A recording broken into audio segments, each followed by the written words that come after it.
This video lecture is in continuation with the Archimedes principle.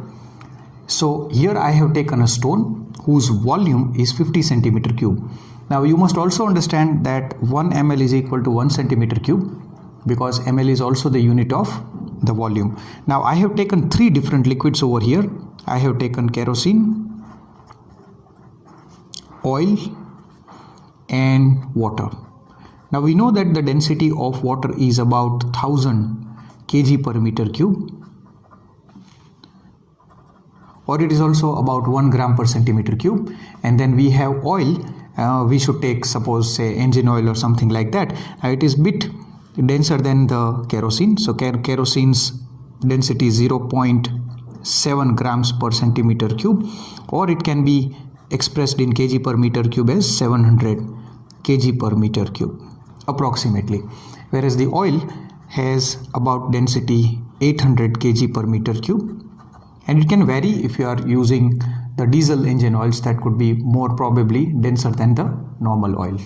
So this is the density of the three liquids in three different containers. So let me call this as container 1, this as container 2, and this as container number 3. But all the containers have equal amount in the sense volume of the kerosene, oil and the water. Say for example, if I say that this is 300 ml or 300 centimeter cube of water, here again 300 centimeter cube or 300 ml of oil, and here 300 ml or 300 centimeter cube of the kerosene, right, equal in volume. Now this stone whose volume is this, I am going to first of all immerse it inside the kerosene. Now this stone is heavier than all these three liquids, so of course it is going to sink in all the three liquids.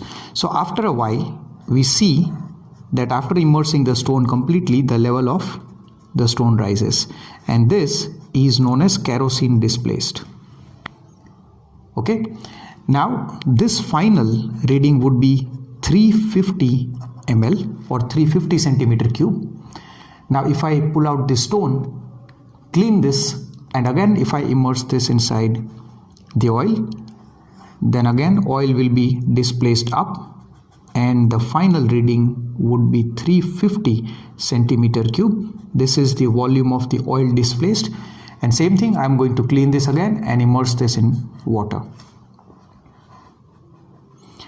Again water will be displaced, and the final reading of water will be 350 ml. Now most of the students with whom I have interacted got confused over here that no, it can't happen. The density of the water is highest, so the level of water should go by less amount.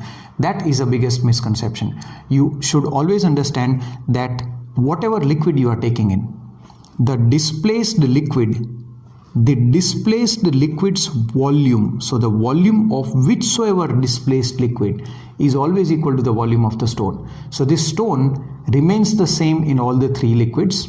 Its volume was constant in all the three liquids, so the displaced liquid, its volume will be the same. So 50 ml of oil got displaced here, 50 ml of kerosene got displaced, and 50 ml of water got displaced. But of course, so I should write down in my conclusion that volume of kerosene displaced is equal to volume of oil displaced is equal to volume of water displaced, that is equal to the volume of the stone, which is 50 centimeter cube. But of course the upthrust F kerosene, F oil, and here F water will be different, because if an object is completely immersed inside the liquid, upthrust acts on it, and upthrust is equal to density of the liquid, volume immersed times G. Now G and volume immersed remains the same for all the three cases, but since the density of water is the highest, so upthrust exerted by the water will be the highest. So I should better write down like this: upthrust by water greater than the upthrust by oil greater than the upthrust exerted by the kerosene. So this is how we should interpret it.